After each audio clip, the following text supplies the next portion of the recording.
Second year chemistry में chapter 3 में जो ऑर्गेनिक कंपाउंड्स हमने कल स्टार्ट किया था उसका सेकंड लेक्चर यहाँ पर हम डिस्कस कर रहे हैं। तो कल हमने इसका फर्स्ट लेक्चर लिया था। तो जैसे कि हमारी क्लास फ्राइडे और सैटरडे को ही होती है, तो ये 2 डेज़ ही जो है वो यहाँ पर हम जो है वो केमिस्ट्री जो है वो डिस्कस करते हैं। और इसी कैंपस में चूँकि मैं रिकॉर्ड कर रहा हूँ तो इसलिए जो वीडियोस भी आती हैं वो यही 2 डेज़ में आती हैं, फ्राइडे और सैटरडे को। डेली वीडियोस जो है जाहिर सी बात नहीं बना सकता, मैं क्लासरूम में रिकॉर्ड करता हूँ, मीन्स खाली रूम में रिकॉर्ड नहीं करता मैं कभी भी वीडियोस को। तो आसपास बच्चे भरे हो तो उन्हीं के सामने रिकॉर्ड हो रही होती है। तो अक्सर बच्चे कहते हैं स्टूडेंट्स कैसा डेली वीडियोस बनाए, कोर्स ख़त्म करें, तो वो मैं कर नहीं सकता, इतना टाइम है नहीं। तो क्लासरूम में ही रिकॉर्डिंग हो रही है तो जो भी हो रही है, ठीक है, क्योंकि बाकी और भी क्लासेस देखनी होती हैं मुझे, तो टाइम नहीं होता उसके लिए। तो आज हम जो है वो सेकंड लेक्चर स्टार्ट कर रहे हैं, तो ऑर्गेनिक कंपाउंड्स पर, और कल के लेक्चर से जो है वो हम कंटिन्यू करेंगे। तो कल अगर आपने चीज़ों को समझा था तो उसके आगे से समझना आप स्टार्ट करेंगे। तो हम नेचुरल सोर्सेज डिस्कस कर रहे थे ऑर्गेनिक कंपाउंड्स के, जो सोर्सेज हैं ऑर्गेनिक कंपाउंड्स के वो क्या क्या हैं। तो उसमें से मैंने आपको फर्स्ट बताया था फॉसिल फ्यूल, और फॉसिल फ्यूल में हमने 2 डिस्कस किया था फॉसिल फ्यूल को। एक सॉलिड फॉसिल फ्यूल था जिसको कोल कहा जाता है या कोयला जिसको हम कहते हैं, और एक हमारे पास जो था वो लिक्विड फॉसिल फ्यूल था जिसको पेट्रोलियम कहते हैं या उसको क्रूड ऑयल कहते हैं, ठीक है, तो या रॉक ऑयल भी कहते हैं, तो वो था। तो थर्ड उसके बाद है नेचुरल गैस। वैसे लेकिन नेचुरल गैस जो है वो अभी उसको डिस्कस करने से पहले पेट्रोल से रिलेटेड एक टॉपिक है वो हम डिस्कस करेंगे, और वो है यहाँ पर हमारे पास यहाँ से स्टार्ट हो रहा है रिफॉर्मिंग ऑफ गैसोलीन, गैसोलीन की रिफॉर्मिंग। तो यहाँ से लेकर यहाँ तक पहले हमें एक टॉपिक है हमारे पास है रिफॉर्मिंग ऑफ गैसोलीन। उसके बाद यहाँ नेचुरल गैस आपको जो है स्टार्ट हो जाएगा। फिर नेचुरल गैस डिस्कस करेंगे तो फिर और अलग जो दूसरे सोर्सेज थे, प्लांट और animal source, partial and total synthesis, biotechnology, ये सारी चीज़ें हो जाएंगी। फिर उसके बाद जो है वो फिर हम स्टार्ट करेंगे नया topic characteristics of organic compounds, तो वो टॉपिक चेंज हो जाएगा, ठीक है। तो आज का लेक्चर इन्हीं चीज़ों पर बेस करेगा। तो रिफॉर्मिंग ऑफ गैसोलीन, तो पहली बात तो गैसोलीन जो है ना, गैसोलीन जो है उसको पेट्रोल को ही कहता है। पाकिस्तान में इसको हम लोग कहते हैं पेट्रोल, और अमेरिकन इसको कहते हैं गैसोलीन। तो गैसोलीन कह दूं क्या पेट्रोल कह दूं उससे कोई फ़र्क नहीं पड़ता। तो बुक में वैसे गैसोलीन लिखा हुआ होता है, बट हम क्लासरूम में पेट्रोल कहते हैं, जो नॉर्मली पाकिस्तान में बोला जाता है पेट्रोल, ठीक है। तो पेट्रोल की रिफॉर्मिंग हम ये कह सकते हैं, reforming of petrol, but paper में आएगा रिफॉर्मिंग ऑफ गैसोलीन के नाम से, ठीक है। रिफॉर्मिंग का क्या मतलब होता है? रिफॉर्मिंग का मतलब होता है किसी चीज़ को रिफॉर्म करना, किसी चीज़ को बेहतर बनाना, किसी भी चीज़ को बेहतर बना देना, मतलब पेट्रोल को पहले से बेहतर बना देना, गैसोलीन को रिफॉर्मिंग कर देना, उसकी एफिशिएंसी को बेहतर कर देना, उसकी एफिशिएंसी को इंक्रीज़ कर देना। This is reforming of gasoline. अब इस डिटेल टॉपिक है, इतना आसान तो है नहीं जितना आसान बाज़ाहिर हेडिंग देखकर लगता है कुछ भी, ठीक है। तो पॉइंट वाइज मैंने इसको कर दिया सारे पॉइंट्स को, तो वो पॉइंट वाइज चीज़ें जल्दी याद हो जाती हैं। तो सबसे पहले तो फार्मूला क्या होता है पेट्रोल का या गैसोलीन का? तो पेट्रोल या गैसोलीन का फार्मूला हमारे पास होता है दिस इज C8H18। वैसे हेप्टेन भी होता है, बट जो प्रीडोमिनेंटली मैक्सिमम जो हमारे पास पेट्रोल में जो होता है वो ये होता है C8H18। This compound is called octane. ये एक अल्केन है, इसको नेक्स्ट चैप्टर्स में हम डिस्कस करेंगे। तो एक अल्केन है CnH2n+2 के फॉर्मूले पे जो चल रहा होता है। तो जैसे मीथेन, ईथेन, प्रोपेन, ब्यूटेन होता है ना भाई, अल्केन्स जो हमारे पास होते हैं उनको हमेशा हम इससे लिखते हैं CnH2n+2। अब n की वैल्यू 1 से लेकर इनफाइनाइट तक जा सकती है उसके अंदर। अगर 1 रख दोगे तो ये CH4 आ जाएगा, तो इसको हम लोग कहते हैं मीथेन। 2 रख दोगे तो ईथेन, 3 रख दोगे इसमें तो प्रोपेन, 4 रख दोगे तो ब्यूटेन, 5 रख दोगे तो पेंटेन, 6 रख दोगे तो हेक्सेन, 7 रख दोगे तो हेप्टेन, 8 रख दोगे तो हो जाएगा ऑक्टेन। जैसा भी यहाँ देखो C8 हो गया और H2 × 8+2, तो आप देख सकते हैं ऑटोमेटिकली ये आंसर आ गया C8H और 8 2 16+2 दैट्स 18। तो C8H18 इसको हम लोग कहते हैं ऑक्टेन। ये अल्केन फैमिली का एक मेंबर है। अगर आपने क्लास 10th में केमिस्ट्री में पढ़ा होगा थोड़ा ऑर्गेनिक केमिस्ट्री को, तो आप जानते होंगे। तो मीथेन तो इसका बड़ा फेमस है, वो पहला मेंबर होता है, ये 8वां मेंबर है, दिस इज इथेन, ऑक्टेन। और ये ऑक्टेन लिक्विड स्टेट में होता है, इसी को हम लोग पेट्रोल कहते हैं, गैसोलीन कहते हैं। बाइक के टैंकी में जो डला हुआ होता है जिससे गाड़ी चलती है हमारी बाइक, वो यही है, ऑक्टेन है। केमिस्ट्री में हम उसको ऑक्टेन कहते हैं, या फिर फॉर्मूले में C8H18 कहते हैं। नॉर्मली पाकिस्तान में उसको पेट्रोल कहते हैं, और जो है वो अमेरिका में गैसोलीन कहते हैं। बहुत ही कम पढ़े लिखे लोग हैं तो तेल भी बोल देते हैं, बोलते हैं तेल ख़त्म हो गया, पेट्रोल तेल नहीं है बाइक में। तो तेल तो बहुत किस्म का है, मतलब जो बिल्कुल ही जिनको इंग्लिश नहीं आती वो कहते हैं तेल, वरना नॉर्मली पेट्रोल तो हर कोई कहता है, ठीक है।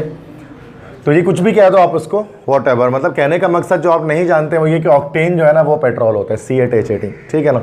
8 कार्बन होते हैं उसमें, स्ट्रेट चेन में लगे होते हैं। अब चूंकि ये अल्केन है, अल्केन में सारे कार्बन सीधे चेन में होते हैं, तो उसका स्ट्रक्चर आप देख लो इस तरह से होता है। सारे कार्बन देखो 8 कार्बन है, 1 2 3 4 5 6 7 8, ये 8 कार्बन स्ट्रेट चेन में लगे हुए। और आप जानते हैं कार्बन 4 बॉन्ड बनाता है, तो हर कार्बन के 4 बॉन्ड बने हुए और हर जगह पर हाइड्रोजन अटैच हुआ हुआ है। अगर आप गिनोगे तो ये टोटल C8 और H18 होगा, 8 कार्बन और 18 हाइड्रोजन। ये हमारा मॉलिक्यूलर फार्मूला है और ये हमारा स्ट्रक्चरल फार्मूला है, स्ट्रक्चर हमने बना दिया ऑक्टेन का। तो ये लॉन्ग चेन कार्बन की चलिए 8 कार्बन की, इसको N ऑक्टेन कहा जाता है। N का मतलब क्या होता है? N मतलब होता है नॉर्मल ऑक्टेन। जब सारे कार्बन चेन के अंदर हो, कोई भी कंपाउंड आप ऐसा बना लें जिसमें सारे कार्बन जो है ना वो एक स्ट्रेट चेन के अंदर आ रहे हो, तो उसको हम लोग कह सकते हैं कि वो हमारे पास क्या है भी N कंपाउंड है। तो ये N ऑक्टेन है, जो कि सारे कार्बन एक सीधे चेन के अंदर आ रहे हैं, तो इसी को ऑक्टेन भी सिर्फ जस्ट हम कह सकते हैं। तो ये फॉर्मूला होता है पेट्रोल का। एक चीज़ तो आपको ये समझनी है पहली बात। अब अगले पॉइंट पे आते हैं। Straight chain hydrocarbons burn rapidly in the engine causes more fuel consumption and fuel knocking. अब ये स्ट्रेट चेन हाइड्रोकार्बन, जब पेट्रोलियम को रिफाइन किया जाता है, जब पेट्रोलियम को हम रिफाइन करते हैं, ठीक है, पेट्रोलियम रिफाइनरीज के अंदर, तो उसमें जो हमारे पास बेटा जो पेट्रोल आता है ना, वो पेट्रोल ऐसा आता है स्ट्रेट चेन वाला, N ऑक्टेन वाला। इसको जब हम इंजन में डालेंगे बाइक की और बाइक चलाएंगे तो उससे 2 नुकसानात होंगे। सबसे पहली बात तो इससे होगी मोर फ्यूल कंजम्पशन, मतलब जब पेट्रोल की खपत ज़्यादा होगी, ज़्यादा पेट्रोल खाएगा आपका बाइक या फिर आपकी कार, वॉट एवर जो भी आप यूज़ कर रहे हैं। और उसके साथ एक और चीज़ की रेट होगी उसके अंदर, नॉकिंग या फ्यूल नॉकिंग इसको हम कहते हैं, ये प्रोड्यूस होगी, ठीक है। तो नॉकिंग का मतलब हमारे पास यहाँ पर होता है तेज़ आवाज़, और इंजन के अंदर से एक तेज़ आवाज़ प्रोड्यूस होगी। तो नॉकिंग क्या है? Knocking is the loud noise of engine, तेज़ शोर इंजन का, विच डैमेजेस द इंजन, जो इंजन को क्या करता है? डैमेज कर देता है, ख़राब कर देता है, काम निकल आता है इंजन के अंदर बाइक की। तो ये अक्सर ऐसा होता है कि जब भी पेट्रोल को डायरेक्ट, अगर आप सिर्फ पेट्रोलियम को आपने रिफ़ाइन कर लिया और रिफ़ाइन करने के बाद आपने उसको अपने बाइक में डाल लिया ना, तो वो 2 नुकसान करेगा। पहली बात तो उसकी खपत ज़्यादा होगी, फ्यूल नॉकिंग जिसको हम कहते हैं, और दूसरी चीज़ क्या होती है हमारे पास इसके अंदर कि इसमें जो है वो न्यू नॉकिंग प्रोड्यूस होती है, इंजन को भी ख़राब करता है ये। तो ये N ऑक्टेन होता है, N ऑक्टेन। नॉर्मली डायरेक्ट इस तरह से ऑक्टेन इस्तेमाल नहीं किया जाता। अगर इस तरह से N ऑक्टेन है ना, अगर स्ट्रेट चेन 8 कार्बन सीधे चेन में लगे हुए तो हम उसको एक और चीज़ कहते हैं, हम उसको ईरानी पेट्रोल भी कह सकते हैं, कि वो पाकिस्तान में इसी को ईरानी पेट्रोल कहा जाता है। ईरानी पेट्रोल जो है वो वो सस्ता इसलिए होता है, अगर बात है कि वो बलूचिस्तान साइड से, चूँकि जितने भी पेट्रोल निकालने का काम है ना वो गवर्नमेंट करती है, गवर्नमेंट का काम है पेट्रोल निकालने का। आम इंसान पेट्रोल नहीं निकाल सकता, मतलब पानी ज़मीन के अंदर जो भी मिनरल्स मौजूद हैं वो गवर्नमेंट की मलकियत होता है, गवर्नमेंट ही निकाल सकती है। लेकिन बलूचिस्तान साइड पे क्या होता है, गवर्नमेंट की रेट या फिर गवर्नमेंट इतने ज़्यादा उसमें फ़ाल नहीं होती है, फंक्शनल नहीं होती है वहाँ पर। तो वहाँ से क्या करते हैं, बलूचिस्तान साइड से ईरान बॉर्डर से पेट्रोल निकालते हैं, और पेट्रोल निकालने के बाद छोटी मोटी रिफाइनरी लगी हुई होती है, बेनाम सी रिफाइनरीज होती हैं, उनमें रिफ़ाइन कर देते हैं। और रिफ़ाइन जब कर देते हैं तो N ऑक्टेन हमारे पास आ जाते हैं। उसको फिर वो, चूँकि वो छोटी मोटी रिफाइनरीज होती हैं, वहाँ पर रिफॉर्मिंग का सिस्टम कोई नहीं लगा है, तो वो क्या करते हैं, वो अनरिफाइंड पेट्रोल, वो जब अनरिफॉर्म्ड पेट्रोल जिसकी रिफॉर्मिंग नहीं है, वो क्या कर देते हैं, वो मार्केटों में बेच देते हैं, दुकान मिल रहा होता है, रोडों में आपने देखा होगा रखा होता है, सस्ते रेट पे मिल रहा होता है। अब वो क्या होता है कि वो रिफॉर्म पेट्रोल नहीं है, रिफॉर्म गैसोलीन नहीं है, तो उससे क्या होगा, अगर आप उसको अपने बाइक में डालोगे तो वो उसकी खपत भी ज़्यादा होगी, वो जल्दी ख़त्म होगा और साथ में इंजन में भी काम निकालेगा वो, ठीक है। अक्सर लोग ऐसा करते हैं, ईरानी पेट्रोल मना करते हैं इसलिए डालने से। तो मकसद क्या है, मकसद यही चीज़ है कि उसके अंदर रिफॉर्मिंग नहीं हुई है, चूँकि वो स्ट्रेट कार्बन चेन है, स्ट्रेट चेन कार्बन है।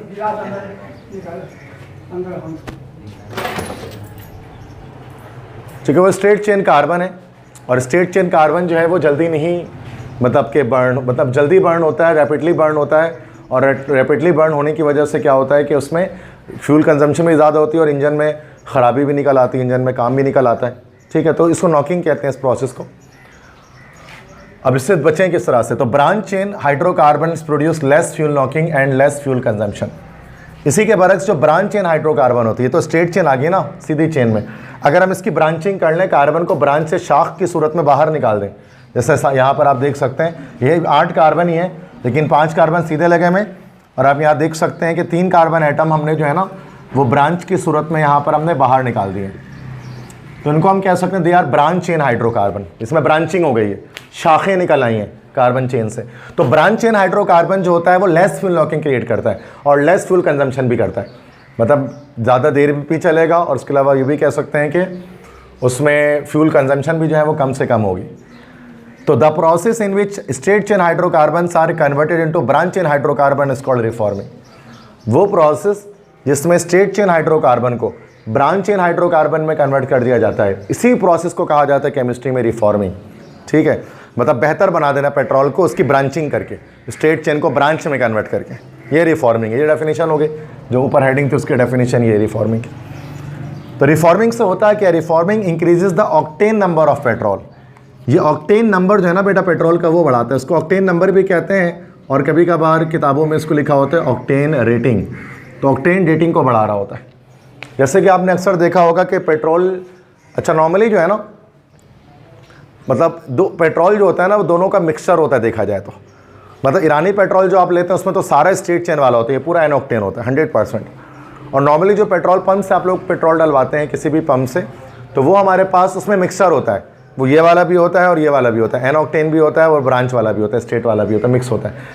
और इसकी तादाद जितनी ज़्यादा होगी ना ब्रांचिंग की, उतना ज़्यादा हम कहते हैं ऑक्टेन रेटिंग उसकी हाई, ऑक्टेन नंबर उसका हाई है। अब ज़ाहिर सी बात है, अब आपने सुना होगा हाई ऑक्टेन पेट्रोल या high octane diesel, high octane gasoline. अक्सर लिखा होता है कि एक ही बड़े बड़े जो पंप्स होते हैं ना, बड़े पेट्रोल पंप के अंदर 2 अलग अलग रेट्स में पेट्रोल मिल रहे होते हैं, एक सस्ता होता है और एक उससे भी महंगा होता है। अभी तो पेट्रोल वैसे भी बहुत महंगा है, लेकिन एक उससे भी ज़्यादा महंगा होता है। तो वो अक्सर कार्स वगैरह में उसको डाला जाता है अक्सर। ठीक है, तो वो क्या होता है, हाई ऑक्टेन लिखा होता है उसके ऊपर, हाई ऑक्टेन पेट्रोल या हाई ऑक्टेन गैसोलीन। उसमें क्या होता है, जो ब्रांच चेन हाइड्रोकार्बन की अमाउंट बहुत ज़्यादा होती है, जिससे वो बहुत ज़्यादा एनर्जी, वो फ्यूल कंजम्पशन कम करता है और नॉकिंग भी प्रोड्यूस नहीं करता, इंजन में काम नहीं निकलता। अब छोटे मोटे बाइक में तो मसला नहीं होता ना भाई, काम निकल भी गया तो चलो यार ट्यूनिंग करा ली, कुछ भी करा ली, इतना ज़्यादा खर्चा नहीं आता है। लेकिन अब जो बड़ी गाड़ियाँ होती हैं, आपको इंसान जाहिर सी बात है जो बड़ी गाड़ियाँ हैं 1200 सीसी, 1800 सीसी या 2000 सीसी, 2200 सीसी, अब उन गाड़ियों में जब काम निकलता है तो लाखों रुपये का खर्चा एक साथ हो जाता है। अगर हल्का सा इंजन में काम निकला तो 4-5 लाख रुपये आप साइड कर दो। तो जाहिर सी बात है इंसान कुछ पेट्रोल बचाने के चक्कर में ना वो गलत पेट्रोल नहीं डालता। तो जो बड़ी गाड़ियाँ जो रखते हैं ना वो हमेशा हाई ऑक्टेन ही डलवाते हैं उसके अंदर, ताकि इंजन में काम ना निकले, नॉकिंग ना हो। बाइक में मसला नहीं है, कोई भी डलवा सकते हैं। ठीक है, बहुत सारे तो ईरानी पेट्रोल भी चला रहे होते हैं, क्योंकि मसला नहीं है, वो काम आ गया तो उसको बनवा लेते हैं सिंपली। तो रिफॉर्मिंग से क्या होता है, ऑक्टेन नंबर बढ़ जाता है और हाई ऑक्टेन गैसोलीन जो होता है वो ज़्यादा एफिशिएंट होता है। ज़्यादा एफिशिएंट होने से मुराद कि वो ज़्यादा मौसर होता है, ज़्यादा बेहतर होता है बाकियों से। और रिफॉर्मिंग कैसे की जाती है, अब क्या तरीका है, कैसे किया जाता है इसको। तो पहले क्या होता था, अच्छा reforming is done at high temperature in the presence of platinum catalyst. जब पेट्रोलियम रिफाइन किया जाता है तो हाई टेम्परेचर यूज़ किया जाता है, एब्सेंस ऑफ ऑक्सीजन होता है वरना तो जल जाएगा, सिंपल सी बात है पेट्रोल। हाई टेम्परेचर यूज़ किया जाता है और एक कैटलिस्ट यूज़ किया जाता है प्लैटिनम। तो प्लैटिनम कैटलिस्ट को हाई टेम्परेचर पे जब यूज़ करते हैं ना तो क्या होता है कि जो गैसोलीन है उसकी रिफॉर्मिंग हो जाती है और वो स्ट्रेट चेन से ब्रांच चेन में कन्वर्ट हो जाता है। ठीक है, जैसे आप देख सकते हैं यहाँ पे एन ऑक्टेन था, स्ट्रेट चेन हाइड्रोकार्बन C8H18, यहाँ प्लैटिनम कैटलिस्ट यूज़ किया हाई टेम्परेचर पर, तो रिएक्शन के बाद ये ब्रांचिंग इसकी हो गई।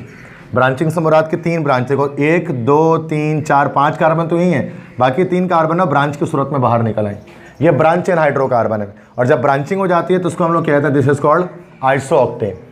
तो ये एन ऑक्टेन था जो स्ट्रेट चेन होता है और जब ब्रांचिंग हो जाती है तो उसको कहा जाता है this is called iso octane. ठीक है, तो यहाँ पर हम कह रहे हैं कि एन ऑक्टेन जो है ना वो कन्वर्ट हो जाता है हमारे पास आइसो ऑक्टेन में, कैसे, प्लैटिनम कैटलिस्ट की मौजूदगी में। और जितना ज़्यादा आइसो ऑक्टेन होगा उतनी ज़्यादा हम कह सकते हैं ना कि ऑक्टेन रेटिंग होगी। मिसाल के तौर पे अगर एक ऐसा पेट्रोल है जिसमें सिर्फ एन ऑक्टेन है और कुछ है ही नहीं, तो उसकी ऑक्टेन नंबर क्या हो जाएगी, ऑक्टेन रेटिंग उसकी 0 हो जाएगी, क्योंकि उसमें आइसो ऑक्टेन है ही नहीं। और अगर हमारे पे एक ऐसा पेट्रोल है जिसमें सिर्फ आइसो ऑक्टेन है, एन ऑक्टेन है ही नहीं, तो फिर उसकी ऑक्टेन रेटिंग कितनी हो जाएगी, 100। अब अगर मान लो कि आधा हमने मिक्स किया हुआ एन ऑक्टेन और आधा मिक्स किया हुआ आइसो ऑक्टेन, तो 50 हो जाएगी उसकी। ये परसेंटेज वाइज होता है 0 से 100% तक। इसमें 0% आइसो ऑक्टेन है, इसमें 100% आइसो ऑक्टेन है। समझ आ गई बात। तो ऑक्टेन रेटिंग क्या है, this is the percentage of iso octane in gasoline, कितना आइसो ऑक्टेन है। जितना ज़्यादा होगा जाहिर सी बात है खर्चा भी उतना ही आता है, तो उसके लिहाज से रेट उसके बढ़ते हैं। हाई ऑक्टेन के अंदर भी मल्टीपल टाइप्स के आपको मिल सकते हैं पेट्रोल। पाकिस्तान में तो नहीं मिलते हैं, अगर आउट ऑफ द कंट्री जाएंगे तो आपको 10 तरह का पेट्रोल आपको मिल सकता है, अलग अलग तरीके का। ठीक है, ओके, सो ये तो हमारे पास हो गया। अच्छा, आज के दौर में प्लैटिनम, पुरानी जो बुक थी ना, ओल्ड बुक जो थी, पुरानी बुक थी, क्योंकि वो ओल्ड बुक में क्या था, रिफॉर्मिंग करने के लिए प्लैटिनम कैटलिस्ट को यूज़ नहीं किया जाता था। ओल्ड बुक में लिखा हुआ था कि टेट्रा इथाइल लेड एक कंपाउंड है, वो यूज़ किया जाता था। टेट्रा इथाइल होता है C2H5। अब टेट्रा का मतलब होता है 4 लेना है, तो ये C2H5 के बाद ब्रैकेट में 4 लगा देंगे, और लेड एक एलिमेंट है, Pb सिंबल होता है। तो पुराने ज़माने में, किसी ज़माने में टेट्रा इथाइल लेड को इस्तेमाल किया जाता था, तो किस फ्यूल लॉकिंग को प्रिवेंट करने के लिए, लेकिन अब इसको इस्तेमाल नहीं किया जाता। क्यों? Due to the toxic nature of lead. इसमें जो लेड होता है ना, इसके बारे में मैंने आपको बताया था पहले भी कि लेड का नेचर जो है वो टॉक्सिक होता है, जहरीला होता है। ये लेड जो है वो एक पॉल्यूटेंट है, एयर पॉल्यूटेंट है, हवा को आलूदा करता है, हवा को ख़राब कर देता है। दैट्स वाई शुरू में, स्टार्टिंग में क्या होता था, पुरानी बुक में जैसे लिखा हुआ है कि टेट्रा इथाइल लेड को इस्तेमाल किया जाता था, किसके लिए? रिफॉर्मिंग के लिए। और इसका कलर टेट्रा इथाइल लेड का ना थोड़ा सा ऑरेंज, वो पिंक टाइप का होता था, पिंकिश टाइप का होता था इसका कलर। इसी वजह से पेट्रोल का कलर पुराने ज़मानों में पिंक हुआ करता था। अगर आप बहुत बचपन में आपने कभी पेट्रोल देखा है ना, तो वो पिंक टाइप का एक पेट्रोल मिला करता था एक ज़माने में, बहुत छोटे होंगे आप, तो पिंक टाइप का होता था, चूँकि उसमें टेट्रा इथाइल लेड डलता था। लेकिन अब जाकर अब देखते हैं थोड़ा ग्रीन टाइप का पेट्रोल मिलता है। वो ग्रीन टाइप का इसलिए मिलता है क्योंकि उसमें प्लेटिनम कैटलिस्ट यूज़ किया जाता है। तो बिल्कुल हम तो जाहिर सी बात, हमने तो सामने देखा अपने शिफ्ट होता हुआ कि दुनिया किस तरह से टेट्रा इथाइल लेड से प्लेटिनम कैटलिस्ट पे शिफ्ट हुई फॉर द रिफॉर्मिंग। चूँकि प्लेटिनम कैटलिस्ट जो था वो हमारे पास अब वो नहीं करता, लेकिन पॉल्यूशन कॉज नहीं करता, टॉक्सिक नहीं होता ये, मतलब जो प्लेटिनम होता है, लेकिन टेट्रा इथाइल लेड टॉक्सिक होता है। दैट्स पूरी दुनिया ने इससे छुटकारा हासिल कर लिया। अब एक नया तरीका है प्लेटिनम कैटलिस्ट को यूज़ करने का for the reforming of gasoline. ठीक है, तो पूरी दुनिया में रिफाइनरीज में जब भी पेट्रोल निकाला जाता है तो उसकी रिफॉर्मिंग करके ही पेट्रोल निकालते हैं। डायरेक्ट रिफाइन करके पेट्रोलियम से पेट्रोल नहीं दे देते, वरना जाहिर सी बात है वो एक तरह से उसकी एफिशिएंसी ठीक नहीं होती। बात समझ में आ गई? क्या होता है रिफॉर्मिंग, कैसे होता है, पूरी डिटेल में मैंने आपको सारी चीज़ें बता दी, कॉन्सेप्ट क्या है इसके पीछे ओवरऑल। और अक्सर जो ईरानी पेट्रोल लोग बोल रहे होते गली मोहल्ले में, इसका क्या मतलब होता है ये भी मैंने बता दिया। क्यों ख़राब होता है, अब आप किसी को साबित कर सकते हैं कि क्या मसला है इसके अंदर, वरना अक्सर लोगों को पता नहीं होता है, बोलते बस वो ईरान बॉर्डर से यार तो ख़राब है और ऐसा वैसा, सस्ता मिल रहा है तो ख़राब है। अब सस्ता में हर चीज़ ख़राब नहीं होती, रीज़न होगी ना उसके पीछे कोई, इस वजह से ये ख़राब है, ये इस वजह से इसमें मसले का मसला है। ठीक है, क्लियर है भाई? तो सवाल किसी का? No questions. तो ये हमारे पास कंप्लीट हो गया यहाँ पर बेटा, पेट्रोलियम यहाँ जाकर कंप्लीट हुआ हमारे पास। ठीक है, तो एक पढ़े लिखे इंसान में और एक इलिटरेट बंदे में यही फ़र्क होता है। को डिग्री जमा करने से कोई इंसान पढ़ा लिखा नहीं होता है, जब तक कि उसके पास नॉलेज हर चीज़ की आए ना, जब तक उसको रीजंस ना पता हो चीज़ों के पीछे, तभी आप एक लिटरेट इंसान कहलाएंगे, पढ़े लिखे कहलाएंगे। अगर आपको पता हो कि हर एक चीज़ के पीछे क्या लॉजिक चल रही है, नॉर्मल चीज़ों के पीछे जो गली मोहल्ले में चलते हैं उसके पीछे क्या लॉजिक चल रही है, यही एक पढ़े लिखे इंसान की निशानी है। और आपने 10 डिग्री उठा के जो है ना दीवार पे टांग दी, इससे आप पढ़े लिखे नहीं कहलाएंगे। ऐसे बहुत लोगों के पास डिग्री है पाकिस्तान में, लेकिन इल्म या नॉलेज बहुत कम लोगों के पास होती है। नॉलेज गेन करना ज़रूरी है, याद रखिएगा। डिग्री तो आ ही जाएगी आज नहीं तो कल, हर किसी के पास। नेचुरल गैस, नेचुरल गैस की बात करते हैं। नेचुरल गैस किसे कहते हैं? तो कुदरती गैस, ये तीसरा सोर्स है।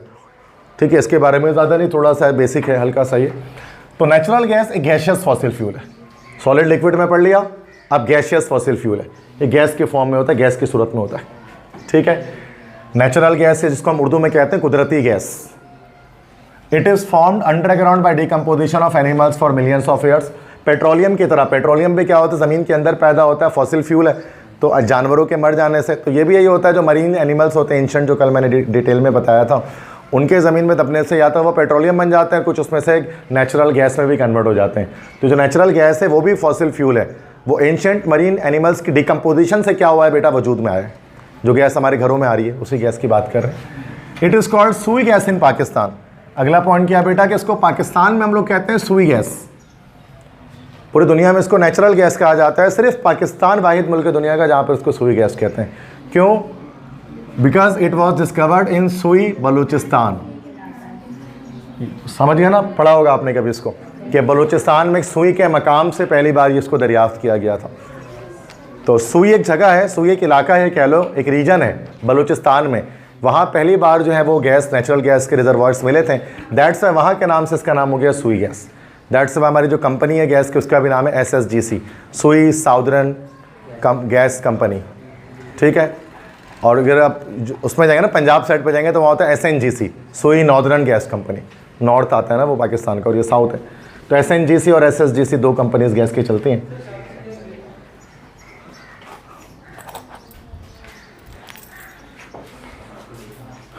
ठीक है। अच्छा, it is a mixture of flammable hydrocarbons. Natural gas का एक फिक्स फार्मूला नहीं है बेटा, ये मिक्सचर है, मिक्सचर है, कॉम्बिनेशन है फ्लेमेबल हाइड्रोकार्बन्स का।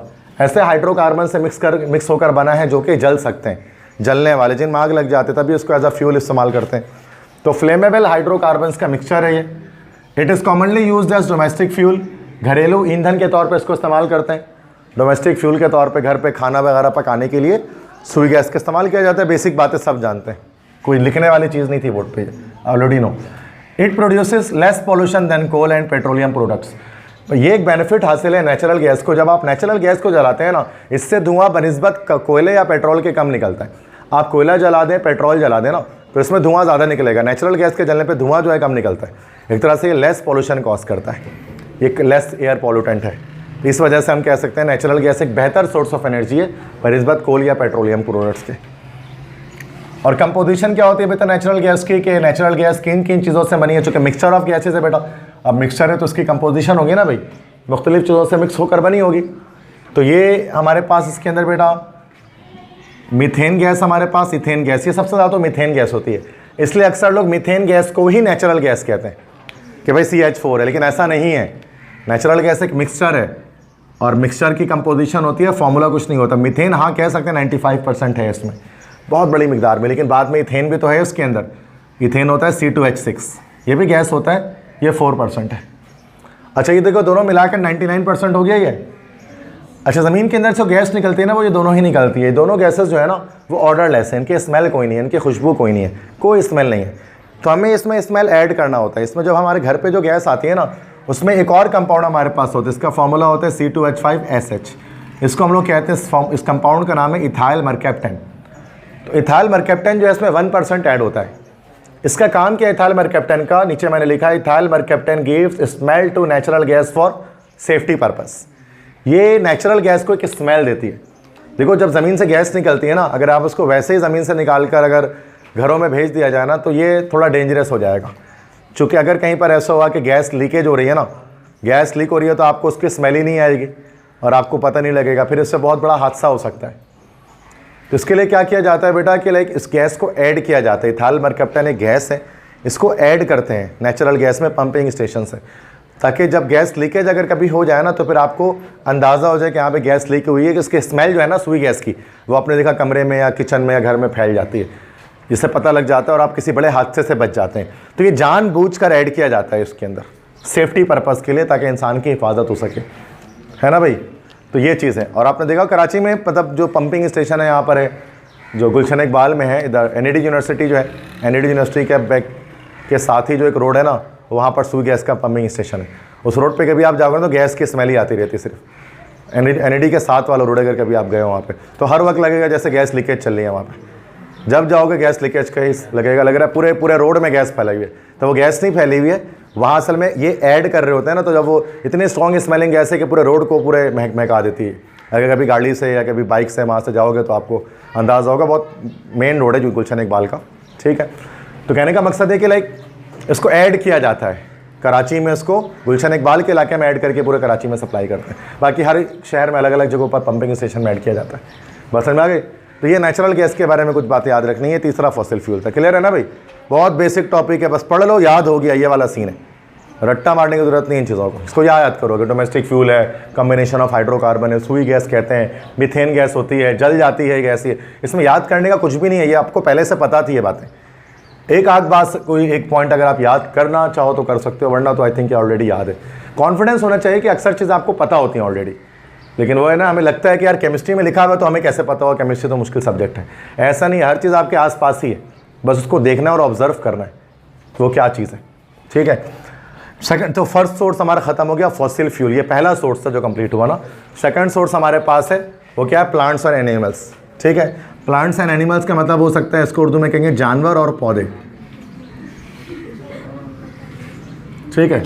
प्लांट्स एंड एनिमल्स, तो जानवरों से और पौधों से भी ऑर्गेनिक कंपाउंड्स हासिल हो सकते हैं। ये भी बहुत बेसिक बात है, मैंने डेफिनेशन तक नहीं लिखी इसकी, क्योंकि इसमें क्या लिखने की बात है। तो plants and animals are also the source of organic compounds. अब बहुत सारे हो सकते हैं, there will be so many, मैंने कुछ लिख दिया है। जैसे ग्लूकोज है, ग्लूकोज आ सकता है आपके पास, ग्लूकोज है वो ग्रेप्स से आता है। ग्रेप्स होता है ना, लाइक ये जो अंगूर है, अंगूर में से ग्लूकोज आपको मिलता है। सक्रोज है चीनी, जो शुगर केन से आता है, गन्ने से आता है, इसी को चीनी का फार्मूला है ना, शक्कर का फार्मूला है सक्रोज। इसी तरह से सेलुलोज बॉटनी में पड़ा होगा, ये पत्तों में होता है, पत्ते हो गए, लकड़ी हो गई, स्ट्रक्चर बनाता है नहीं वो, सेल वॉल इसी से बना हुआ होता है प्लांट्स का। तो ये सेलुलोज है, ये भी आपको प्लांट से हासिल हो सकता है। इसी तरह से इंसुलिन, ये जानवरों की बॉडी या इंसानों की बॉडी पे सिंथेसाइज करती है ना भाई। पेंक्रियास एक है ना, मतलब डाइजेस्टिव सिस्टम में पड़ा होगा कि पेंक्रियास, लबलबा जिसको उर्दू में कहते हैं, तो पेंक्रियास नाम का एक ऑर्गन है, पेंक्रियाटिक डक्ट प्रोड्यूस करता है ना। पेंक्रियाटिक डक्ट से क्या होता है, इंसुलिन निकलता है। तो इंसुलिन एक जो है ना वो हार्मोन एक किस्म का है, वो शुगर लेवल को जो है ना उसके मेटाबॉलिज्म में मदद देता है, शुगर लेवल को कंट्रोल रखता है, ठीक है। तो सुना होगा आपने ये इंसुलिन, और ये पेंक्रियास जब इंसुलिन बनाना छोड़ देता है तो फिर इसकी सिरिंज लगती है। इंसुलिन के इंजेक्शंस भी होते हैं, तो वो इंसुलिन ही होता है जो कि इंसान के पेट में भी पाया जाता है, इंसान के पेंक्रियास में भी होता है। उसको आप देख सकते हैं आर्टिफिशियली भी वो मिल रहा होता है हमें इंसुलिन, किसी भी मेडिकल स्टोर में जाएंगे आपको इंसुलिन मिल जाएगा, इंसुलिन शॉट्स कहते हैं उसको, ठीक है। तो इंसुलिन एक ऑर्गेनिक कंपाउंड एनिमल से हासिल हो जाता है, पेंक्रियास से। इसी तरह से कोलेस्ट्रॉल सुना होगा आपने, कोलेस्ट्रॉल भी एक ऑर्गेनिक कंपाउंड है। लिपिड्स होते हैं, ये लिपिड्स की कैटेगरी है, बायोमोलिक्यूल्स में इसको हम लोग पढ़ते हैं। चिकनाई भी जिसको हम कह सकते हैं, ये बड़ी तादाद में ह्यूमन बॉडी में अगर आ जाए तो फिर क्या होता है, हार्ट अटैक का सबब बनता है, क्योंकि ये स्टॉपेज करता है फ्लो ऑफ ब्लड में। तो जब खून वेसल्स, ब्लड वेसल्स के थ्रू जब वो फ्लो कर रहा होता है ना, तो कोलेस्ट्रॉल लेवल, कोलेस्ट्रॉल क्या करता है, उसको स्टॉप करता है, उसको रोकता है। ये बायोलॉजी की बातें मैं डिटेल में नहीं जा रहा, क्योंकि इंजीनियरिंग के स्टूडेंट भी बैठे होते हैं, तो मैं बहुत डिटेल में नहीं जाता बायो में। हाँ, अगर सिर्फ बायो वाले बैठे होते तो मज़ा लग ही आता इसको पढ़ाने का, इन चीज़ों को। बट इंजीनियरिंग वालों को सोच कर हम चुप हो जाते हैं, ठीक है। बेचारे उनको इतना ही समझ में नहीं आ रहा होता आगे क्या पता है उनको, ठीक है। ओके, इसके बाद है कैफ़ीन। कैफ़ीन किस में होता है बेटा, ये चाय के अंदर, कॉफ़ी के अंदर होता है ये कैफ़ीन। ये साइको एक्टिव ड्रग है, ये भी मतलब इंसान के माइंड को कह सकते हैं ना, उसको एक्टिव करता है, माइंड को एक्टिव कर, नींद को भगाता है ना, जिसको हम बोलते हैं, नींद भागती है इससे, चाय से या कॉफ़ी से। तो कैफ़ीन की वजह से होता है। कैफ़ीन एक केमिकल, सुना होगा आपने, कॉफ़ी का वर्ड ही कैफ़ीन से निकला असल में, ठीक है। इसके बाद वो तो ड्रग की सूरत में है ना तो सबको पता ऑर्गेनिक में सर क्लास ले रहे, ये सब तो आएगा ही तो क्या निकोटीन। तो निकोटीन, उसके बाद निकोटीन जो है वो, अब जाहिर सी बात है वो जो है वो किसमें, टोबैको में होता है, तंबाकू में होता है निकोटीन, सिगरेट्स वगैरह में, इन चीज़ों में निकोटीन होता है, तंबाकू में बड़ी तादाद में होता है, नशावर। ये भी साइको एक्टिव ड्रग है। साइको एक्टिव ड्रग से मुराद आपकी जो है न्यूरो ट्रांसमीटर्स को एक्टिव करता है। इस तरह से मेंथॉल, मेंथॉल भी एक कंपाउंड है, ये मिलता है मिंट से। मिंट है ना, पुदीना, तो पुदीना के अंदर जो ये कंपाउंड होता है मेंथॉल, इसको हम कहते हैं, ये भी ऑर्गेनिक कंपाउंड है। तो हमने देखा, और ETC बहुत सारे हैं बेटा, लगाते जो पूरे बोर्ड खत्म हो जाए, लिस्ट खत्म ना हो, इतने सारे ऑर्गेनिक कंपाउंड है जो आपको प्लांट्स और एनिमल से डायरेक्टली हासिल हो जाता है, ऑब्टेन हो जाता है। क्लियर है, बस एग्जाम्पल याद रख लें। नेक्स्ट उसके बाद थर्ड क्या है बेटा, पार्शियल एंड टोटल सिंथेसिस। ये समझने की चीज़ है। तो ये न्यू है, न्यू बुक के अंदर आया, पहले फेडरल बोर्ड में था, ये अब इसमें आ गया, सिंध बोर्ड में आ गया।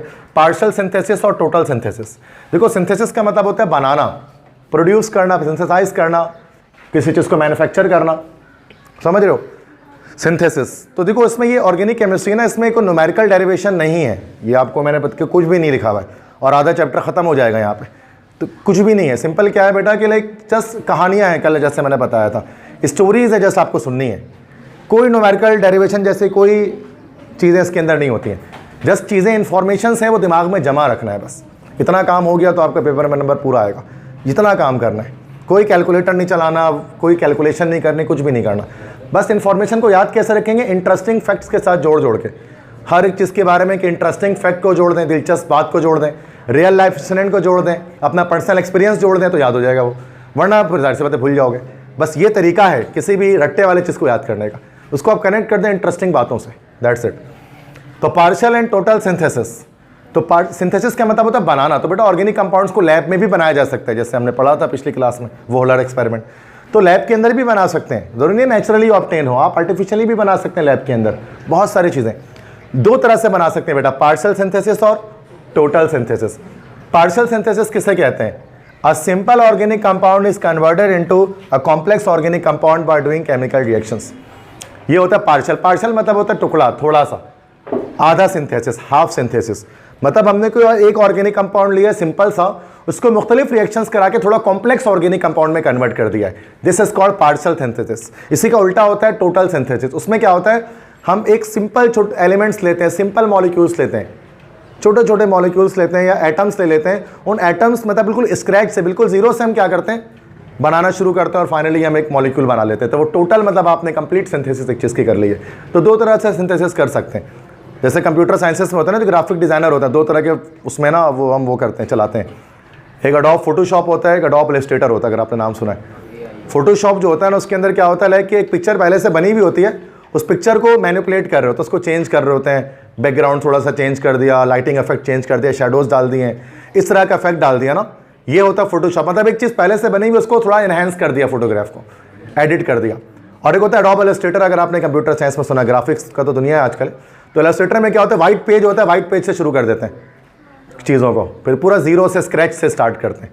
तो वो बड़े डिज़ाइनर कहलाते हैं इलस्ट्रेटर चलाने वाले। तो इसी तरह से इसमें भी यही है। पार्शियल सिंथेसिस क्या है कि मॉलिक्यूल एक तो बना हुआ है ना, उस मॉलिक्यूल को, ऑर्गेनिक कंपाउंड को हम डिफरेंट रिएक्शंस करके कॉम्प्लेक्स मॉलिक्यूल में चेंज करें। और टोटल सिंथेसिस में क्या है कि हमारे पास कुछ भी नहीं है, हम बिल्कुल जीरो से स्टार्ट करके एलिमेंट से मिलकर कंपाउंड बना रहे हैं, फिर इन कंपाउंड्स को 5, 10, 15, 20 स्टेप्स के बाद किसी ऑर्गेनिक कंपाउंड में कन्वर्ट करें। इसको कहा जाता है टोटल सिंथेसिस। तो दो तरह की सिंथेसिस हम इसमें देखेंगे। तो सबसे पहले हमारे पास है पार्शियल सिंथेसिस, जिसमें क्या है कि एक सिंपल ऑर्गेनिक कंपाउंड को कन्वर्ट किया जाता है कॉम्प्लेक्स ऑर्गेनिक कंपाउंड में केमिकल रिएक्शंस के थ्रू। और टोटल सिंथेसिस में क्या है, an organic compound is form through elements. Elements की मदद से बिल्कुल स्क्रैच से, बिल्कुल जीरो से कंपाउंड को बनाना शुरू किया जाता है। ठीक है, क्योंकि उसको बनाने का तरीका नहीं होता। रीज़न ये होता है ना कि कुछ कंपाउंड्स ऐसे होते हैं उसको जीरो से ही बनाना पड़ता है। जैसे ग्राफिक्स में भी होता है ना, कुछ कंपनी वाले डिमांड करते हैं कि भाई हमें कम पैसे देते हैं ना, कुछ बोलते हैं भाई ये लो 500 रुपये लो डिज़ाइनिंग में, कि ये लो भाई 400 रुपये लो, 300 रुपये लो, जल्द डिज़ाइन बना कर दे दो। तो पहले से हमको डिज़ाइन उठाते हैं, एडिट करके थोड़ा इधर उधर चेंज करके उसको 300-400 रुपये का दे देता है, लो भाई। और कोई बंदा देता है भाई 10,000 रुपये देता है सिर्फ एक लोगो डिज़ाइन करने का। अब वो बोलता है भाई हमें बिल्कुल नया चाहिए, तो जीरो से स्टार्ट करके बिल्कुल उसको उठाते हैं। अगर उसको पुराना ही दिखा दो, कोई गूगल से ढाया हुआ, तो वो बोलेगा भाई मेरे पैसे वापस करो। होता है ना दो तरह से, मतलब पॉसिबिलिटी होती है जिस तरह से कंप्यूटर साइंसेस के अंदर होता है ना कि दोनों तरह से चीज़ें कर सकते हैं, वैसे ऑर्गेनिक में भी होता है। हम चाहें तो एक कंपाउंड को दूसरे में कन्वर्ट करें, यहाँ तो स्क्रैच से, जीरो से स्टार्ट करके किसी कंपाउंड को आगे बढ़े। तो पार्शियल सिंथेसिस में क्या होता है, इसमें एग्जाम्पल एक देख लें, आइबोप्रोफिन। तो तुम्हें पता है क्या होता है ये, किस नाम से मिलता है ये? ब्रोफिन के नाम से मिलता है, यस। तो आइबोप्रोफिन जो है ना, वो फार्मूला है ब्रोफिन का। ब्रोफिन एक मशहूर सिरप है, ठीक है, यस बिल्कुल। बहुत सारे इसके अलग अलग कंपाउंड्स होते हैं, लेकिन सबसे मशहूर ब्रोफिन है। तो ब्रोफिन सिरप आपने देखा होगा, नाम सुना होगा अक्सर। तो ब्रोफिन का जो उसके नीचे ब्रैकेट में लिखा होता है आइबोप्रोफिन, ये फार्मूला है इसका, ये एक ऑर्गेनिक कंपाउंड होता है। तो ibuprofen is an anti inflammatory drug. Anti inflammatory drugs हैं ये, यस यस, इन्फ्लेमेशन को ख़त्म करते हैं। चूँकि फीवर जो आता है वो इन्फ्लेमेशन की वजह से आता है, सूजिश की वजह से आता है ना, गले में खराश वगैरह होता है, वो फीवर लेकर आता है। तो इसको ख़त्म करने के लिए, इन्फ्लेमेशन को ख़त्म करने के लिए, बुखार को ख़त्म करने के लिए, फीवर को, हम लोग इस्तेमाल करते हैं ब्रोफिन सिरप यूज़ करते हैं। उसका फॉर्मूला होता है आइबोप्रोफिन। ये क्या है, एक एंटी इन्फ्लेमेटरी ड्रग है। ड्रग मतलब चरस नहीं, ड्रग मतलब होता है दवाई, ठीक है। मतलब हमारे यहाँ बच्चे थोड़े ड्रग मतलब कोई नशा हमारे भाई नहीं, ड्रग जो है वो दवाई को कहा जाता है, ठीक है, मेडिसिन। एंटी इन्फ्लेमेटरी से मुराद क्या हो गया हमारे पास, जो इन्फ्लेमेशन को ख़त्म करे, वही बुखार को ख़त्म करे।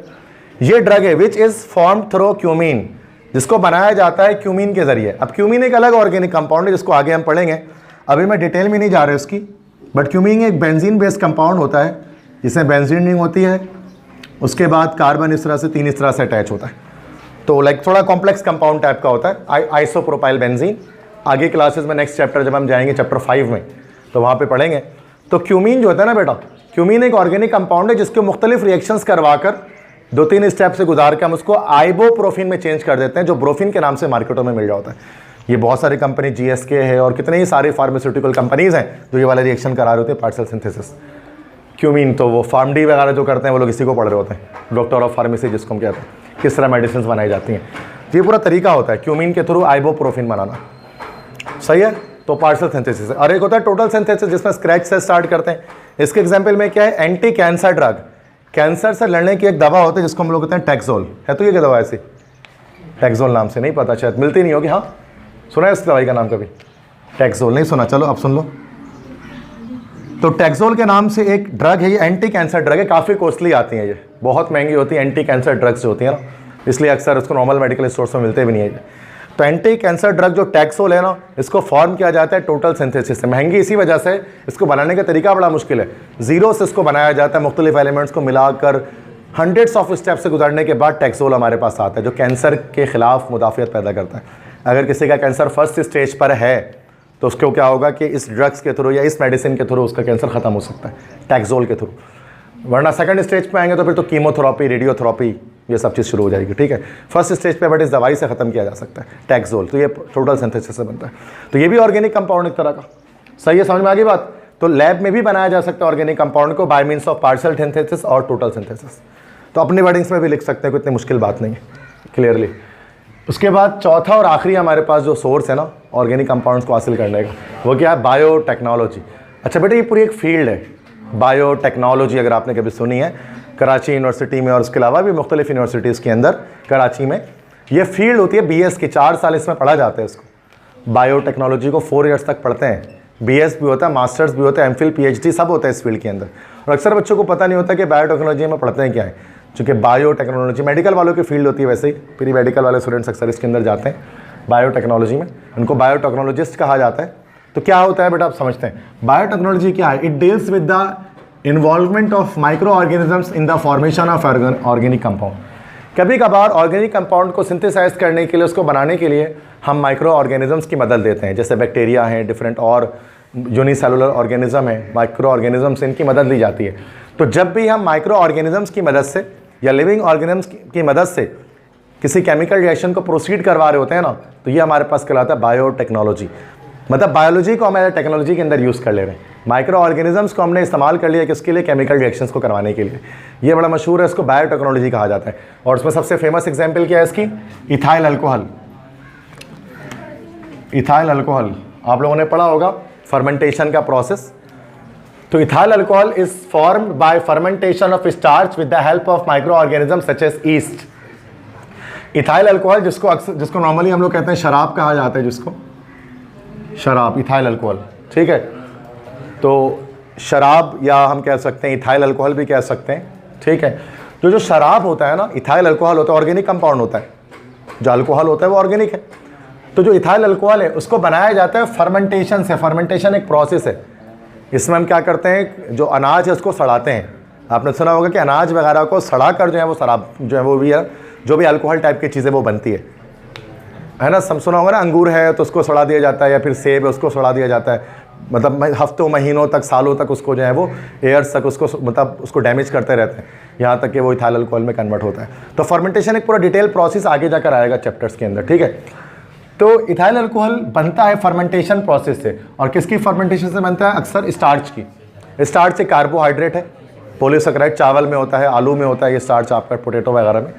तो स्टार्च जो है वो अक्सर चावल में भी होता है, तो चावल से भी शराब बनाई जाती है, राइस की। ठीक है ना। तो स्टार्च की फर्मेंटेशन करते हैं तो इथाइल अल्कोहल बनता है। और ये कैसे होता है पता है? With the help of micro organism. Micro organisms की मदद से। ठीक है, जो छोटे छोटे ऑर्गेनिजम्स होते हैं जिनको माइक्रोस्कोप से देखा जाता है, उनकी मदद से। सच एज ईस्ट, जैसे कि ईस्ट क्या होता है? ईस्ट हमारे पास खमीर कहलाता है ना। ईस्ट एक माइक्रो ऑर्गेनिज्म है, बडिंग होती है उसके अंदर, ही प्रोडक्शन करते हैं, बहुत छोटे होते हैं ये ईस्ट। यही वो ईस्ट है जो आटे को खट्टा कर देता है। आटा अगर आपने फ्रिज में नहीं रखा रात का गूंदा और आपने ऐसे छोड़ दिया तो सुबह तक वो आटा वो खट्टा। अब उसको रोटी तो नहीं, गुलगुला बना लो उसका, है ना भाई। तो रोटी तो नहीं बनती ना, गुलगुला बनेगा, उसका खट्टा हो जाता है ना वो आटा। तो जो खट्टा आटा हो क्यों रहा है? उसके अंदर ईस्ट जो है ना वो अपना काम दिखाना शुरू कर देता है। अब उसको खा भी सकते हैं, वो हार्मफुल नहीं होता ईस्ट। जब आप लोग गुलगुला खा रहे होते हो तो ईस्ट के पूरा कॉलोनी होती है पूरी बनी हुई उसके अंदर, तो वो यूजफुल माइक्रो ऑर्गेनिज्म मतलब हार्मफुल नहीं है, समझ गए। तो ईस्ट जो है ना उसी को इस्तेमाल करते हैं बेटा किसमें? फर्मेंटेशन प्रोसेस में, इथाइल अल्कोहल के प्रोडक्शन के लिए, शराब बनाने के लिए ईस्ट डाला जाता है, खमीर डाला जाता है उसके अंदर, चावल के अंदर। ठीक है, तो एक तरीका है ये। तो ये कहलाता है बायोटेक्नोलॉजी। मतलब माइक्रो ऑर्गेनिजम्स की मदद से भी हम क्या कर सकते हैं? ऑर्गेनिक कंपाउंड्स को बना सकते हैं। एक एग्जाम्पल इसके अलावा बायोटेक जब आप पढ़ेगा, कोई बच्चे फील्ड लेगा तो 4 साल तक यही पढ़ेगा। तो ये एक थोड़ी ना, पता नहीं कितना ही कुछ पढ़ेंगे वो लोग वहाँ पर। सही है, क्लियर है? तो यहाँ पर बेटा हमने क्या चीज़ देखा, एक मेन टॉपिक हमारे यहाँ पर ख़त्म हुआ और ये टॉपिक हमारा क्या बता रहा था कि क्या सोर्सेज हैं ऑर्गेनिक कंपाउंड के। तो बेटा 4 सोर्सेज हैं। सबसे पहले याद रखना है फॉसिल फ्यूल, उसके अंदर कोल याद कर लेना, उसके अंदर पेट्रोलियम याद कर लेना, उसके अंदर नेचुरल गैस याद कर लेना। दूसरा सोर्स प्लांट्स एंड एनिमल्स, तीसरा सोर्स है पार्शियल एंड टोटल सिंथेसिस, और चौथा सोर्स हमारे पास है दिस इज़ बायोटेक्नोलॉजी। मतलब है थोड़ा लॉन्ग है, डिटेल है, पूरा तो नहीं आएगा पेपर में, कोई एक पार्टी शायद पूछें आपसे तो उसके लिहाज से आपको याद कर लेगा, तो वरना बहुत लॉन्ग हो गया ना ये तो देखा जाए तो। लास्ट इसके बाद क्या है, जो टॉपिक आज हम स्टार्ट करें लेकिन नेक्स्ट वीक ये है जो हमारा टॉपिक एंड होगा, अभी शुरू कर दे रहा हूँ। सिर्फ कैरेक्टरिस्टिक्स ऑफ ऑर्गेनिक कंपाउंड्स की बात कर रहे हैं। ऑर्गेनिक कंपाउंड्स की क्या कैरेक्टरिस्टिक्स होती हैं, खासियतें क्या होती हैं, किस तरह से इन ऑर्गेनिक कंपाउंड से अलग होते हैं।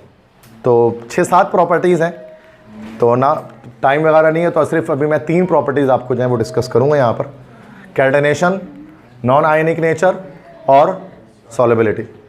ठीक है, और ये भी बहुत बेसिक बात है। अभी तक समझ में आ रही बात सारी? को सवाल, do you have any question? Question आप कर सकते हैं, ठीक है, इसका ये मतलब नहीं कि जब से रिकॉर्डिंग चल रही है तो आप क्वेश्चन ना करें, आप क्वेश्चन कर सकते हैं। और अक्सर आपने मेरी वीडियोस देखा होगा तो पुराने में बच्चे तो क्वेश्चंस करते हैं, तो ऐसा मसला नहीं है। जाहिर सी बात है कि आप चीज़ पूछ रहे हैं जो पूछनी है।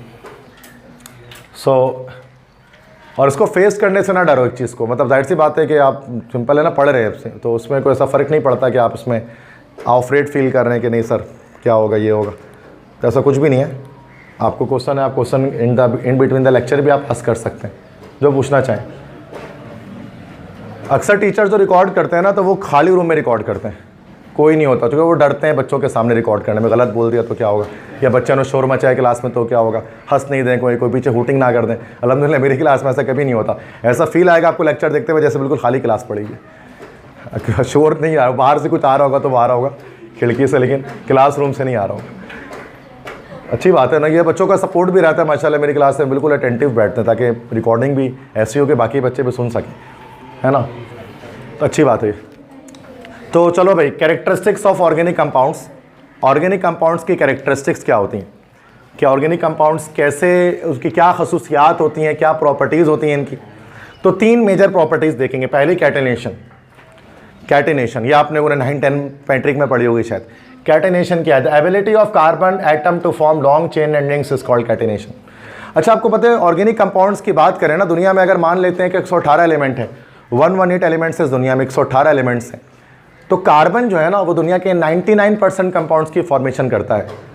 मतलब ऐसे कंपाउंड जिनमें कार्बन हो वो 99% है दुनिया में। अकेला कार्बन जो है ना 40 लाख से ज़्यादा कंपाउंड्स की फॉर्मेशन करता है, 40 लाख कंपाउंड्स। कार्बन के अंदर एक अजीब सी खासियत है कि जितने एलिमेंट्स, जितने कंपाउंड्स की फॉर्मेशन कार्बन कर सकता है ना, उतना और कोई एलिमेंट नहीं कर सकता। तभी तो उसकी कार्बन की केमिस्ट्री को अलग से ब्रांच हमने बना दी, ऑर्गेनिक केमिस्ट्री। बाकी आपने सोडियम की केमिस्ट्री का तो ब्रांच नहीं कोई बनाया है, सिलिकॉन की केमिस्ट्री का तो नहीं बनाया है, ऑक्सीजन की केमिस्ट्री को तो अलग नहीं किया है, कार्बन की केमिस्ट्री को अलग क्यों कर दिया? बिकॉज कार्बन के अंदर एक एबिलिटी है मिलियंस ऑफ कंपाउंड्स को फॉर्म करने की, लाखों कंपाउंड को फॉर्म करने की, और उसी कैपेबिलिटी को हम लोग कहते हैं कैटेनेशन। कैटेनेशन की प्रॉपर्टी इसी को डिटेल में बताएंगे कि the ability of carbon atom to form long chain and rings is called catenation. Carbon के अंदर ये प्रॉपर्टी की लंबी लंबी चेन बना लेते हैं। देखो ये लंबी चेन बनी हुई है ना, ये लंबी लंबी चेन की फॉर्मेशन करता है, रिंग्स फॉर्म कर लेते हैं इस तरह से, बेंजीन रिंग जैसे रिंग्स की फॉर्मेशन करता है और लॉन्ग चेन की फॉर्मेशन करता है। इसको हम लोग कहते हैं catenation. A large number of organic compounds are possible due to catenation. बड़ी तादाद में जो ऑर्गेनिक कंपाउंड्स पॉसिबल हैं, मुमकिन हैं, वो इसी कैटेनेशन की वजह से हैं। कैटेनेशन है इसकी वजह से मिलियंस ऑफ कंपाउंड बन पाते हैं। और अच्छे कैटेनेशन आती क्या है? बच्चे पूछे सर ये सिर्फ कार्बन के पास क्यों है, किसी और एलिमेंट के पास क्यों नहीं है? एलिमेंट्स तो 118 है पीरियोडिक टेबल के अंदर, तो अल्लाह ताला ने कार्बन के अंदर ये क्यों क्वालिटी डाली, किसी और के अंदर क्यों नहीं है? ये कुदरत में ऐसा क्यों है? तो मुसलमान है कार्बन। अच्छा okay okay, I got your point. Mufti Tariq Masood का चैनल नहीं है लेकिन ये कि हम उसमें ये बात करें तो carbon exhibits two property due to tetravalency and small size. ठीक है, तो कार्बन के पास ये प्रॉपर्टी आती है, ये खासियत क्यों आती है? 2 चीज़ों की वजह से। सबसे पहली बात उसकी टेट्रावैलेंसी और दूसरी चीज़ इसका स्मॉल साइज। टेट्रावैलेंसी का क्या मतलब होता है? 4 electron in last shell. Carbon atom आपको पता है 4 ग्रुप का एलिमेंट है, उसके लास्ट शेल में 4 इलेक्ट्रॉन है। तो वो क्या 4 इलेक्ट्रॉन है तो क्या कर सकते हैं बेटा? 4 तरफ से बॉन्डिंग कर सकता है कार्बन। दिख रहा है यहाँ पे हर तरफ कार्बन दिख रहा है ना, 4 तरफ से बॉन्डिंग कर रहा है। तो हर तरफ कार्बन क्या करते हैं बेटा, 4 बॉन्ड बना सकते हैं, इसलिए हम कहते हैं कार्बन टेट्रावैलेंट होता है, तभी लंबी चेन की फॉर्मेशन कर पाता है, चारों तरफ से बॉन्ड बना सकते हैं। यहाँ देखो ये कार्बन, देखो यहाँ भी बॉन्ड बनाया हुआ है, यहाँ पे भी, इधर पे भी, इधर पे भी।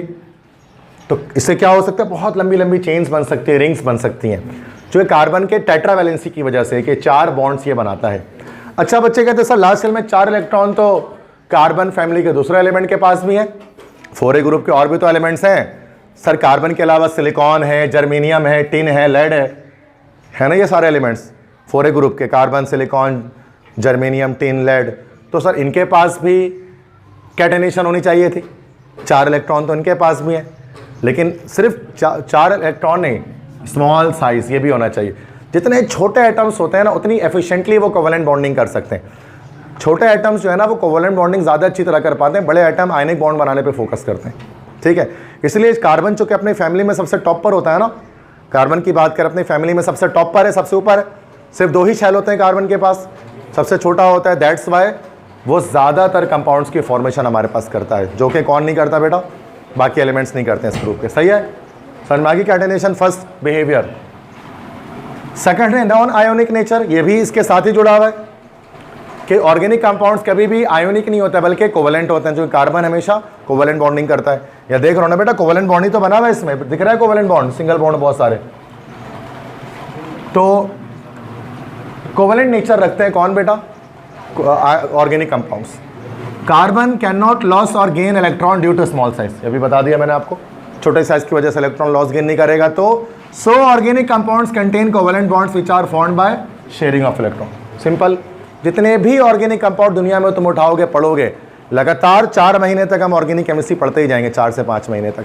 आप देखना हर कंपाउंड जो 4 से 5 महीने तक पढ़ेंगे वो सब का सब क्या होगा, हमारे पास कोवेलेंट कंपाउंड होगा। सब जगह मैं आप इसी तरह से डंडियाँ डालकर बॉन्ड बना रहा हूँ, डंडी लगा रहा हूँ, बॉन्ड बना रहा हूँ, सही बता रहा हूँ मैं आपको, बहुत दिखेंगे, आप बुक उठा लेना, आपको ऐसे से कितने ही मिलेंगे ऐसे स्ट्रक्चर बने हुए आपके बुक के अंदर, ठीक है। थर्ड उसके बाद क्या है बेटा, सॉल्युबिलिटी, हल हो जाने की सलाहियत। अच्छा देखो कोवेलेंट कंपाउंड्स क्या होते हैं बेटा, दोनों तरह के होते हैं, कुछ पानी में हल हो जाते हैं, कुछ पानी में हल नहीं होते हैं, हमने फर्स्ट टाइम में पढ़ा था फिजिकल केमिस्ट्री में। कुछ सॉल्युबल इन वाटर होते हैं और कुछ इनसॉल्युबल इन वाटर होते हैं, ठीक है, दोनों तरह के होते हैं। चूँकि कोवेलेंट कंपाउंड में अच्छा लिखने की जगह नहीं है बेटा, तो वर्बली समझना पड़ेगा जो बता रहा हूँ। तो हमने पढ़ा था फर्स्ट ईयर के अंदर कि कोवेलेंट कंपाउंड्स 2 तरह के होते हैं, या कोवेलेंट बॉन्ड्स 2 तरह के होते हैं, एक नॉन पोलर होता है और एक पोलर होता है ना भाई। एक पोलर कोवेलेंट कंपाउंड्स होते हैं, नॉन पोलर कोवेलेंट कंपाउंड्स होते हैं। और हमने सॉल्युबिलिटी में पढ़ा था like dissolve like, polar solute polar solvent में डिजॉल्व होते हैं, non polar solute non polar solvent में डिजॉल्व होते हैं। याद आ रहा है चैप्टर वो सॉल्यूशन सस्पेंशन एंड कोलॉइड, ठीक है। तो हमने वहाँ सॉल्युबिलिटी रूल्स पढ़े थे कि बिल्कुल जो पोलर होता है वो पोलर में डिजॉल्व होता है, नॉन पोलर में डिजॉल्व होता है। अब जैसे कि आयनिक अब हमारे पास ये है ना बेटा, जो ऑर्गेनिक कंपाउंड्स ये दोनों तरह के होते हैं, ये पोलर भी होते हैं, नॉन पोलर भी होते हैं। अब जो पोलर आयनिक ऑर्गेनिक कंपाउंड होगा वो क्या होगा, पोलर सॉल्वेंट में डिजॉल्व हो जाएगा। और सबसे मशहूर पोलर सॉल्वेंट हमारे पास क्या होता है, वाटर होता है, पानी में डिजॉल्व हो जाएगा। जैसे कि सिरका, एसिटिक एसिड, ये पोलर होता है। अब एसिटिक एसिड पानी में हल हो जाते हैं, सिरका बिल्कुल डिजॉल्व हो जाता है। इसी तरह से इथाइल अल्कोहल, शराब भी पानी में डिजॉल्व हो जाता है। शराब को इसलिए 2 तरह से देखा होगा उसमें ना कि 2 तरह से शराब को पिया जाता है। एक तो नीट होता है, नीट के शॉट्स होते हैं, नीट मतलब डायरेक्ट बिना कुछ पानी मिलाए पी जाए बंदा, वो बड़ा बेवड़ा होता है वो ऐसे पीता है, ठीक है, नीट बोलते हैं उसको, छोटा सी गिलास इतनी सी होती है, शॉट्स बोलते हैं उसको, फिल्मों में देखा है तो बता रहा हूँ उसमें ऐसे। और कुछ होता है कॉकटेल, कॉकटेल में क्या होता है उसमें वो फिर सोडा वगैरह में मिला देते हैं उसको, तो कॉकटेल बन जाता है फिर। तो ऐसे ही बता रहा हूँ, तो डिजॉल्व हो रहा है ना पानी में, तभी तो मिला रहे हैं पानी में, वरना कैसे मिलाते हैं, सही है। तो इथाइल अल्कोहल भी पोलर है, पानी में डिजॉल्व हो जा रहा है। और भी ये चीनी है, पोलर होता है, चीनी पानी में डिजॉल्व हो जाता है, ग्लूकोज पानी में डिजॉल्व हो जाता है, ये सब ऑर्गेनिक है, हो रहा है ना डिजॉल्व। अब आ जाओ कुछ ऐसे हमारे पास ऑर्गेनिक कंपाउंड है जिनका नेचर कैसा होता है, नॉन पोलर, वो पानी में डिजॉल्व नहीं होता है। जैसे मिसाल के तौर पे जैसे कि पेट्रोल है, पेट्रोल नॉन पोलर है, वो भी ऑर्गेनिक है, पेट्रोल पानी में डिजॉल्व नहीं होता। डीजल पानी में डिजॉल्व नहीं होता, कैरोसिन ऑयल पानी में डिजॉल्व नहीं होता, ठीक है। सोयाबीन तेल है वो पानी में डिजॉल्व नहीं होता, नारियल तेल है वो पानी में डिजॉल्व नहीं होता, ये सारे नॉन पोलर है, सही है। तो मतलब ऑर्गेनिक कंपाउंड्स जो है ना उनकी सॉल्युबिलिटी के लिहाज से दोनों तरह से, कुछ पानी में हल हो जाते हैं पोलर वाले, और नॉन पोलर जो होते हैं वो पानी में हल नहीं होते। पोलर नॉन पोलर का कॉन्सेप्ट आपने पीछे पढ़ा है फर्स्ट ईयर के अंदर, तो अभी फिलहाल उसकी डिटेल में जाऊँगा तो 1 घंटा और चलेगा क्लास में, वो नहीं चाह रहा उस तरफ जाना। पोलर नॉन पोलर, अच्छा इसीलिए कभी आपने देखा होगा ना, अच्छा नॉन पोलर में डिजॉल्व हो जाता है, लेकिन मैं आपको बता दूं कि नॉन पोलर में डिजॉल्व हो जाएगा। और नॉन पोलर सॉल्वेंट हमारे पास क्या होता है, जैसे पेट्रोल एक नॉन पोलर सॉल्वेंट है, अगर पेट्रोल और कैरोसिन ऑयल मिक्स करोगे तो मिक्स हो जाएगा। मिट्टी तेल और पेट्रोल मिक्स हो जाता है, क्योंकि दोनों नॉन पोलर हैं तो लाइक डिजॉल्व लाइक, एक जैसे सॉल्यूट एक सॉल्वेंट में हल होते हैं।